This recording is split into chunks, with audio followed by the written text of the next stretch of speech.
In this video, we will look at creating an item using the event registration template. When you are setting up an event item, you're going to want to use the page layout event registration. This template is an add to cart style template, and it populates an event fields tab on the left hand side that we will get to shortly. When using the event registration template, you can set your SKU code and the name of your event and a summary of the event, just like any other template. You can also choose to set your feature image for your event. When you are creating your price and options, you can add your different ticket types. So whether that's general admission versus VIP, whether that's an adult ticket versus a student ticket. So when you are adding a price and option, you will want to set the payment as one time and the price as a fixed price.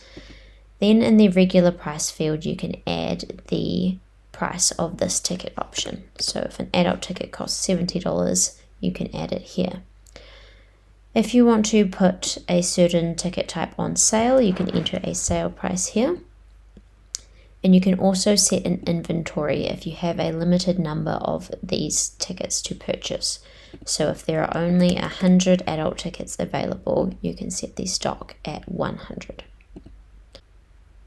When you are adding inventory to items, it is a good idea to come to the inventory control section and to set it to stop accepting contributions when out of stock. This means you will not be able to oversell your event or any tickets. Alternatively, you can limit the total number of sales on the item itself. So rather than limiting each different ticket type, you can say, I have a total of 500 tickets, or 500 people can come to my venue. Then regardless of which items are, or which price and options are purchased, when it caps at 500 sales altogether, that's when it will show as out of stock. You can customize your out of stock message here. The main thing you want to do here on the right hand side is to set it to show on website. That means that when we access it through the URL here, that the page is going to be online. If you plan to be entering contributions or ticket sales through the POS system, then you want to set it to show on the POS. If you plan to be checking people into this event, you need to click to enable event check-ins. And then lastly, if you want to collect details for every single registrant who is coming to your event, then you will likely want to use the hide quantity button here. So for example, on this page here, when the quantity is available, I can select up to 24 VIP tickets and I can purchase them, but the only details that will be collected when I purchase 24 are my billing details when I check out. So instead, if we were to hide the quantity, hit save, we can add some custom fields. So we might want to add custom fields for attendee name and attendee email. Then when I refresh this page here, we see all the different ticket options, but I can only add one to cart at a time. Then we can see I've added this additional button here. So I can add one VIP ticket for myself.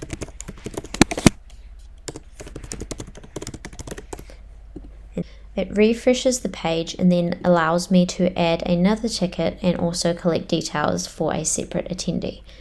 Then once I have finished adding all to cart, I can head to the cart here and proceed to checkout. To add that button, we can scroll down and to this add to buttons section here. And we're looking at the alternate button. So I've labeled it add to cart and add another. And then in the go to page field, I have looked for annual event, which is the same item here, so that when we click the button it goes to this page, which essentially means that it refreshes. The other field that we will look at here is the event fields tab. So here you can enter the event date and time, the event location, and you can set a background image to be used. Now we can see that on this page. Here is the background image being used.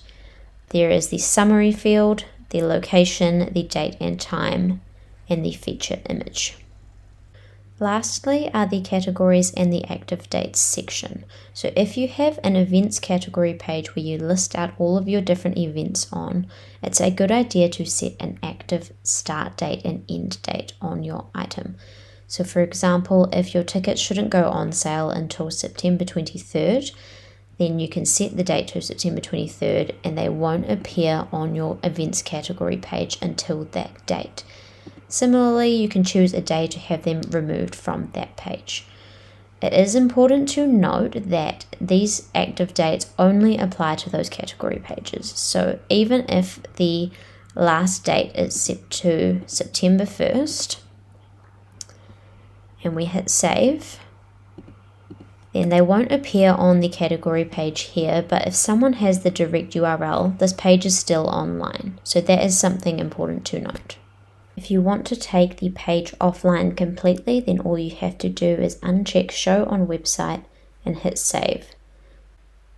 Then when someone tries to access it through the URL, they will instead hit a 404 error rather than the page.